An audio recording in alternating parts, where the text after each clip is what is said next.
qiso cajab badnayd niman gaalo ahaa oo madax ahaa oo dhul ka talin jiray oo dad mu'miniin ahoo ilaahay rumeeyey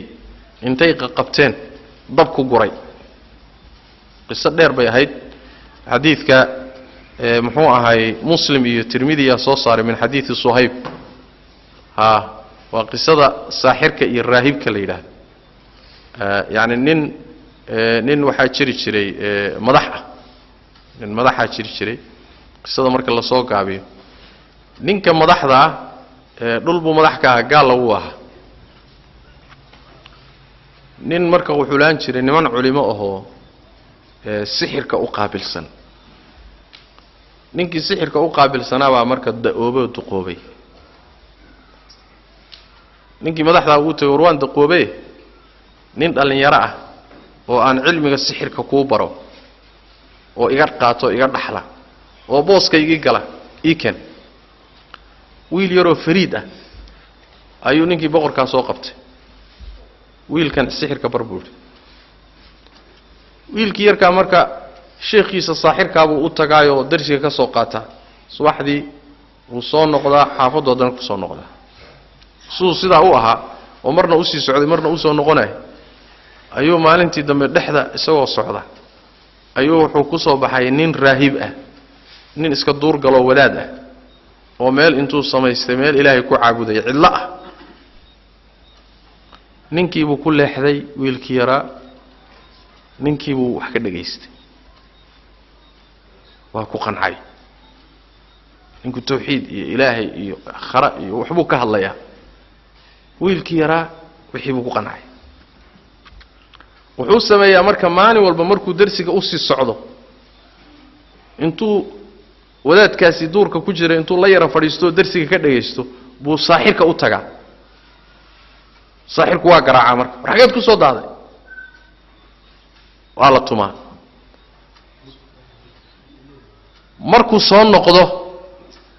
oo uu ka soo noqdo darsiga saaxirka oo uu u soo noqdo muxuu ahay xaafadiina iyadana wuu la yara fadhiistaayo uu ku yara daahaa xaafadii baa haddana garaacda wariyaa xageed ku soo daahday darsigii baa maantana lagu dheereeyey cabaar buu saa ku jiray oo gurigana la garaacay markuu wadaadka saaxirka u tagana uu garaacay wiilkii maalintii dambe isagoo saa u socdo jidka haya ayaa wuxuu ku soo baxay jidkii dadku marayeen xayawaan aad u weyn oo jidka fadhiya oo dadkii ay mari laayihiin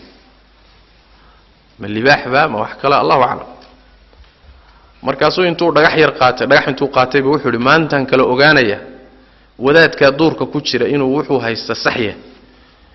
iyo kan saaxirka ee sixirka ibaraya wixiisu inuu saxsan yahay maantan kale ogaanaya markaasuu intuu dhagaxii qaatay buu yiri ilaahayow haddaad wadaadkaasi raahibka wixiisa jeceshahay oo saaxirka ka jeceshahay maanta dhagaxa ku dil daabada baasha dadka hortaaga dhagaxii buu tuuray mise baashi waa ku dhimatay markaasuu ogaaday saaxirkan iyo wuxuu wataba inuu waxba ka jiro bas sidii buu arrinkii saaxirkii kaga baxayo ilaahay buu rumeeyey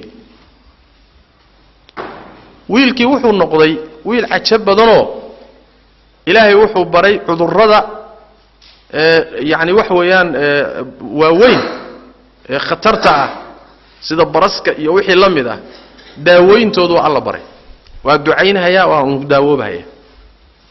maalintii dambe waxaa dhacday nin madaxweynaha boqorka la fadhiisan jiray oo dadka ka agdhow ahaan jiray oo indhala ah ayaa waxaa lagu yidhi war wiil yaroo waxaa jira dadka indhaha la daaweeya war bal ii geeya waa u tagay wuxuu yidhi niyo indhahayga inaad ii soo celisaan rabaa indhahaad soo celisaa baa la yidhi indhaha ii soo celi war anigu indha ma soo celiye ilaahay baa indhaha soo celiyay haddaad ilaahay rumayso ilaahay baan kuu baryay indhahana waa lagu soo celin insha Allah ilaahay rumee ilaahay baan rumeeyay buu haddaba indhahayga helay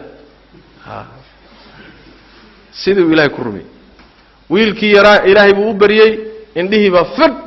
indhihii baa u soo noqday waaba kan ba si fiican buu u arkay ninkii boqorka ahaa buu u tagay oo golihiisii iyo xafiiskiisii buu tagay oo isagoo wax arkay ورندها يا كوسو علي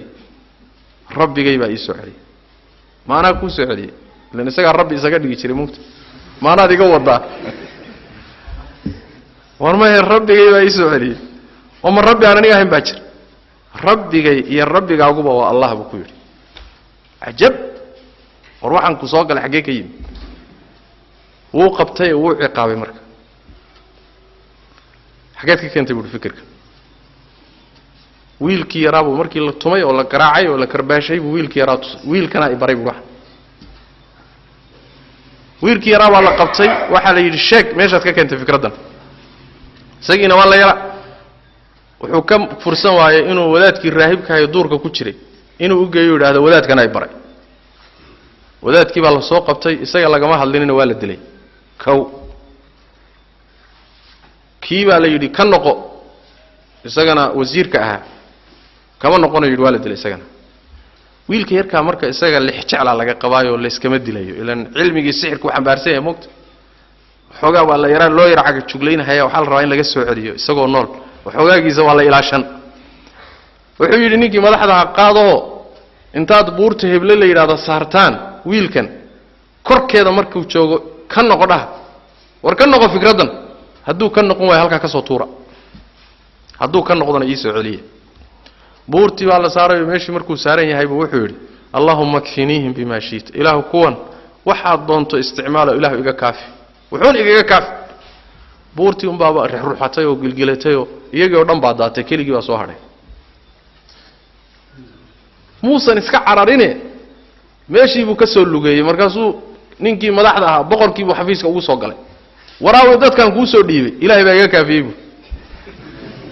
dadka ku dhiibay ilaahay baa iga kaafiyay haddana intuu qabtay buu qolo kale u dhiibay wuxuu yiri intaad doon qaadataan oo badda la martaan badda bartamaheeda markaad maraysaan waxaad tirahdaan wariyaa ka noqo hadduu ka noqon waayo badweynta ku tuura ka soo noqdo hadduu ka noqdana ii soo celiye ماشي بدوين تبرتن كذا مركي مريان بوسيدي سيو كل إلهي بري الله إله إيجا كافي بركوان دونتي أم بروحتي يجي بعد داتي كل يوم دونتي كسوهر إسكاموسن عرارين وانين ضله دونتي بدي بوسوك حيستي سوسو سعودي ويم بقرك وراوي دت كان كوزي ديبي إلهي بإيجا كافي حولي مرة طينا ديش يمدي الكرتيد بهرت waxa aan hadaad rabto inaad idisho saan rabo yeel buuri ana ku sheegi saad igu diri lahay haye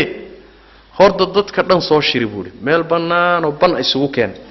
haye anigana anoo xidhxidhan oo daldalan isoo istaaji leebka iyo qaansada markaad isa saarto waxaad tiraahdaa bismillaahi rabbil ghulaam alla magaciisa allihii wiilkan yarka rabbiga u ahaa magaciisan ku ganayaade kadibna leebka saa iigu gambo waad idili markaa dadkii buu soo shiriyay meel banaan baa la isugu yimid wiilkii buu soo xidhxidhan keenay bismillaahi rabbil ghulaam waa ganay halka dhafoorka buu kaga dhacay leebkii wiilkii waa dhintay wax alla wixii meesha yimid oo dhan ba hal mar waxay yiraahdeen aamanna bi rabbil ghulaam wiilka yarka rabbigii baan rumaynay been baan nagu haysatay iyo darabullaan waxba ka jir ku beeninay ku dheh rabbigii koonkan iska lahaaya wiilka yarka rabbiga u ahaa baanu wada rumaynay waa fashilmay ninkii marka boqorka xaajadii waa qadhaaraatay Soomaa dadkii hoostiisa ka baxeen ilaan been buu marka hore ugu haystay markaas wuxuu amray wadooyinka dhinacyahooda oo dhan godad waaweyn ha laga qodo dabna ha lagu shido mudda dabkii la shiday dabkii markuu karay oo dhuxulaystay oo holcay ayuu yiri dadkii saf soo galiya dabka korkiisa markuu ruuxu taagay waxa tiradan ka noqo hadduu ka noqon waayo dabka ku rida hadduu ka noqdana soo celiya dadkii uu dabkii ku guray isagii iyo madaxdiisii iyo wasiiradiisii iyo dawladii meesha la fadhiyaa kuraas baa la soo dhigtay dadka sida loo cadaabayo ee dabka loogu daadinaya la daawanaya dadkii baa dabkii lagu guray ayaguna waa adkaysteenoo cadaab aakhiro mid adduunyada ka doorteen sooma waa isku gureen ilaa markii ugu dambaysay haweenay ilmo yar dusha ku sidata ay dabkii ku soo beegantay markaasay naftu siin weyday dib bay u istaagtay ilmaheedii yaraa ay dhabarka ku siday baa la hadla wuxuu yidhi hooyo xaq baad ku sugan tahay dabka isku tuur markaasay dabka isku tuurtay